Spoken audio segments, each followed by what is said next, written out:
Hey guys, how are you? Welcome back to One Stop Biology. So we are today going to start with the female reproductive structure, which is the gynoecium. So we are going to cover pistil, megasporangium, and the embryo sac as well.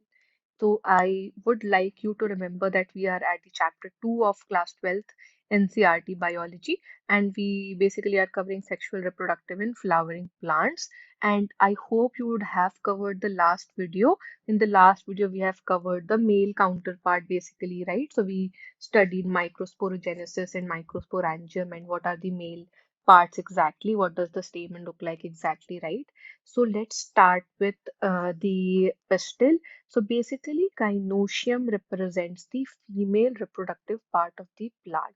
Now, this gynoecium can consist of, or it may consist of one single pistil. In that case, it is known as monocarpillary. It can also have more than one pistil. So in that case, it is known as multicarpillary. Okay.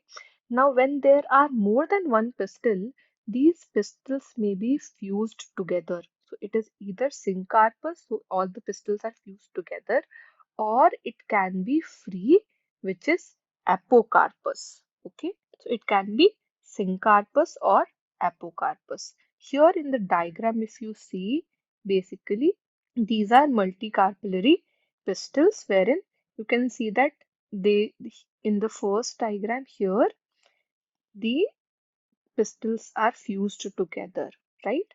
So this is nothing but a syncarpous ovary.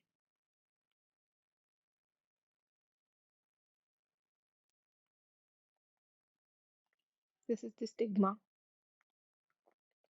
In this other structure, what you see is that these are the free carpels.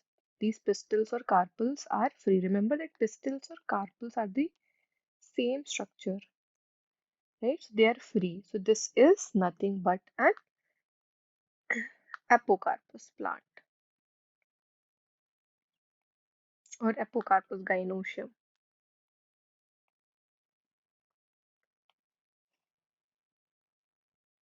Okay, so these are the two different type of gynoecium if the pistils are more than one in number, right? Now let's go to the next topic. Okay, now what is does a pistil look like? So each pistil has three parts. Remember, each pistil has three parts: stigma, style, and ovary, right? So stigma, it serves as landing platform for the pollen grain. Pollen grains have the male gamete, right? Now, style is the elongated, slender part beneath the stigma, and ovary is the basal bulged part of the pistil where we have the female gamete. So, if you see this diagram of a pistil, basically the landing platform is stigma. So, this is the stigma. Then the long, slender part is style, and the bulged part is nothing but the ovary, and this ovary is attached to the thalamus of the plant, right?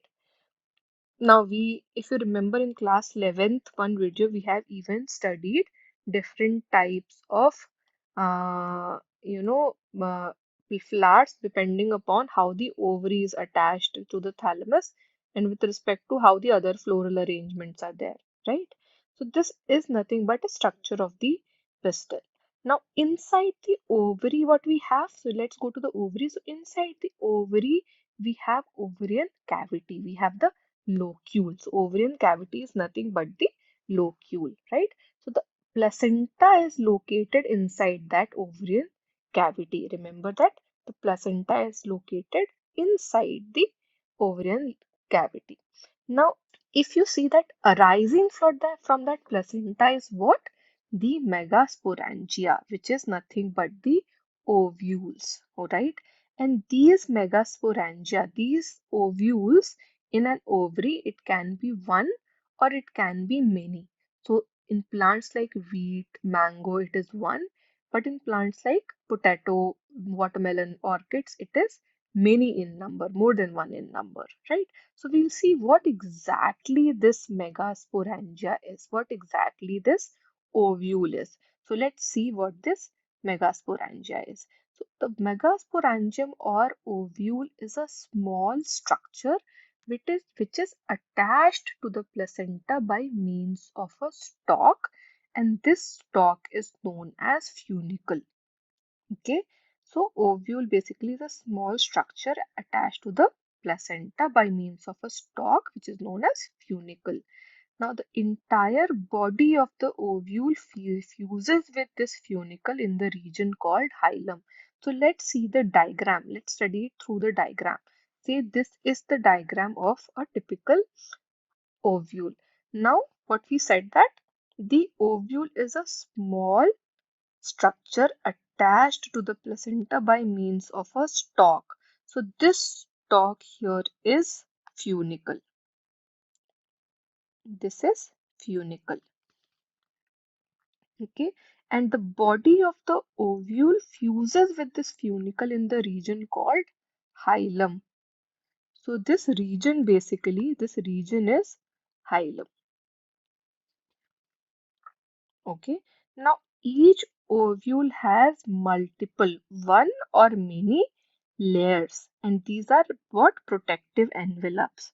So these ovule have one or many protective envelopes, and these envelopes are known as integuments, right? So basically, if I talk about here in the diagram, there are two integuments, right? One is the outer integument,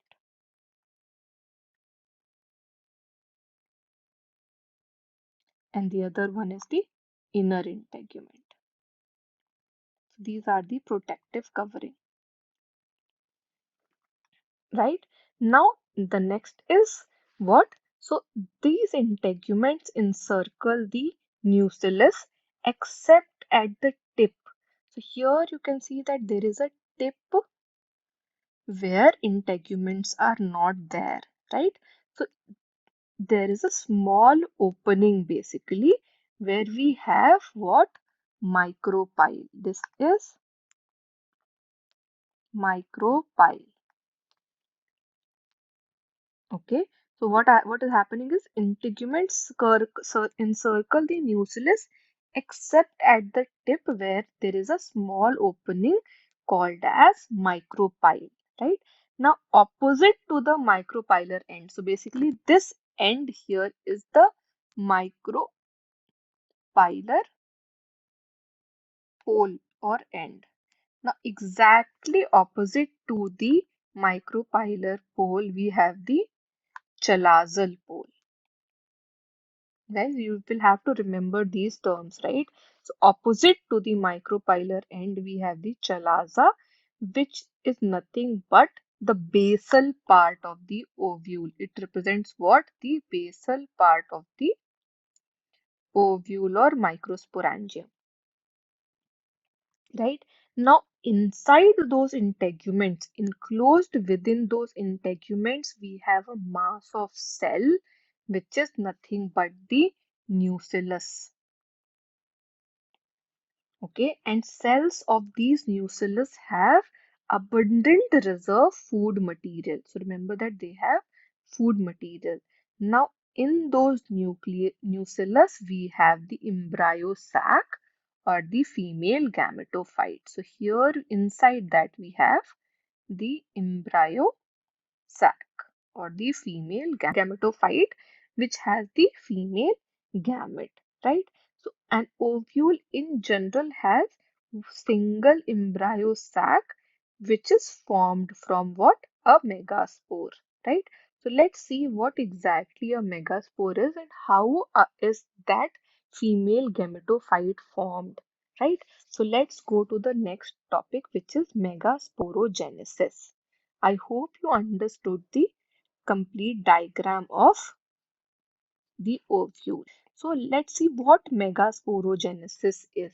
So megasporogenesis is nothing but formation of megaspore from the megaspore mother cell, right? Now ovules generally differentiate a single megaspore mother cell in micropylar region of nucleus. Remember that ovules differentiate a single megaspore mother cell in the micropylar region of nucellus, right?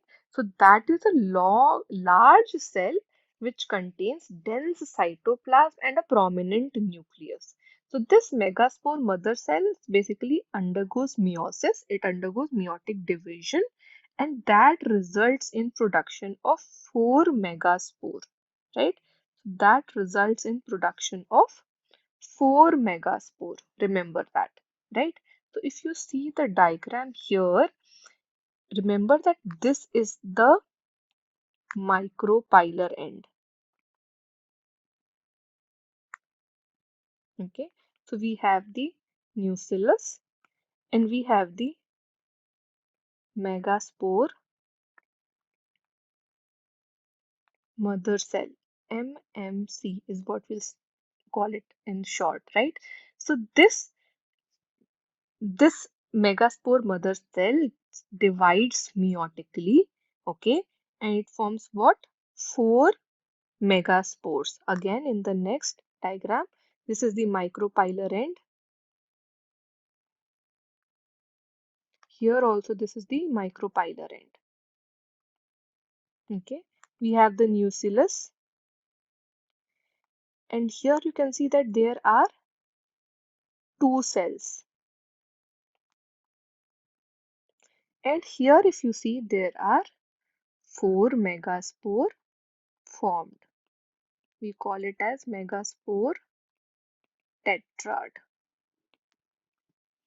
Okay, so this is how the megaspore mother cell divides into four megaspore through meiosis. Now, what exactly a female gametophyte is, right? So we'll see that as well. So let's study about the female gametophyte. So basically, in majority of flowering plants, one of the megaspore is always functional while the other three degenerates. Okay. Now the functional megaspore develops into the female gametophyte or embryo sac. This method of embryo sac formation from a single megaspore is known as monosporic development. So the four megaspores formed, out of those, only one develops into the embryo sac, the other three degenerates. Right? So let's see the formation of embryo sac in detail. So what happens is that the nucleus of the functional megaspore, the functional one, divides through mitosis, divides mitotically to form two nuclei, right? And these two nuclei move to the opposite poles, forming a two nucleate embryo sac. So here in the diagram, if you will see that the nucleus of functional megaspore has divided into two nuclei, and it has moved to the opposite poles, forming two nucleate embryo sac, right? Now, two more since sequential mitotic division occurs. The nucleus again divides through mitosis into two more and then two more, and it forms four nucleate first and then eight nucleate stages. Okay, so this is very important that these mitotic divisions are strictly free nuclear. So basically, the nuclear divisions are not followed by cell wall formation. These are strictly nuclear divisions. Now, what happens after the 8 nucleate stage? So here we have the 8 nucleate stage. After this 8 nucleate stage, we have cell walls, which leads to development of a typical embryo sac, right? So here, if you see this diagram, here you can see that there are different cell walls formed after the 8 nucleate stage, right? So 6 of the 8 nuclei, remember that 6 of the 8 nuclei are surrounded by cell walls and organized into different cells. The remaining two nuclei, which are known as polar nuclei, are situated below the egg apparatus in the large central cell. So here if you see that six nuclei, these six right? They basically are formed as different small cells, but two nuclei are left in the larger cell without any cell wall. These two nuclei are nothing but polar nuclei. So if I have to just label this diagram, these are but nothing but two nuclei which form synergids. Then we have one egg. Then there is a central cell. The bigger cell is central cell. There are two polar nuclei, and then we have three antipodal cells. Okay, so this is, if I talk about the ends, this is the micropylar end, and this is the chalazal end. Always remember the end side. So synergids are towards the micropylar end and antipodals are towards the chalazal end. Now let's see the diagram of a completely developed embryo sac. So this is the completely developed or mature embryo sac, right? So here you can see that three cells are grouped together. Here three cells are grouped together at the micropylar and then these form the egg apparatus. So this is basically these three cells. Okay, so you can see that there are three cells, right? Two here and one here. So these three cells are towards the micropylar. So this is the micropylar end. Okay, and these form the egg apparatus. In these, basically, there is one egg and two synergids. Okay, now the egg apparatus in turns consists of two synergids and one egg cell. Synergids basically have special cellular thickening at the micropylar tip, which is nothing but filiform apparatus. Now, this basically plays an important role in guiding the pollen tube into the synergid. So, remember that the pollen tube enters from here and it goes to the egg inside, right? Now, there are three more cells at the opposite end, which is the chalazal end, and these three cells are known as antipodals. So, this is the chalazal end. And these three are the antipodal cells. Now, apart from that, there is a large central cell which has two polar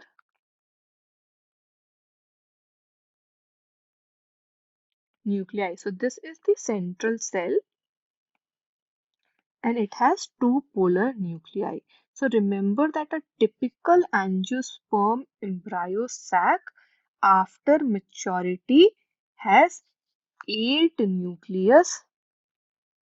So, it is 8 nucleate and seven celled. It has seven cells, three here, and then a central cell, a bigger central cell, right? So this exactly is the structure of a mature embryo sac. I hope you understood the complete female gametophyte, the microsporogenesis, the megasporogenesis, the megasporangium, and structure of the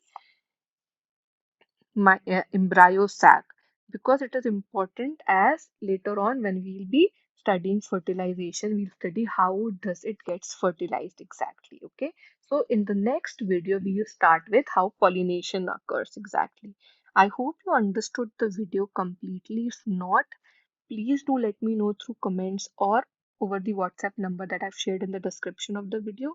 If you did understand the structure of the embryo sac, if you did understand what exactly the megasporangium is and how does it develop, how does the megaspore mother cell develops into an embryo sac, give a big like to the video and share it with your friends. Guys, thank you. Bye bye.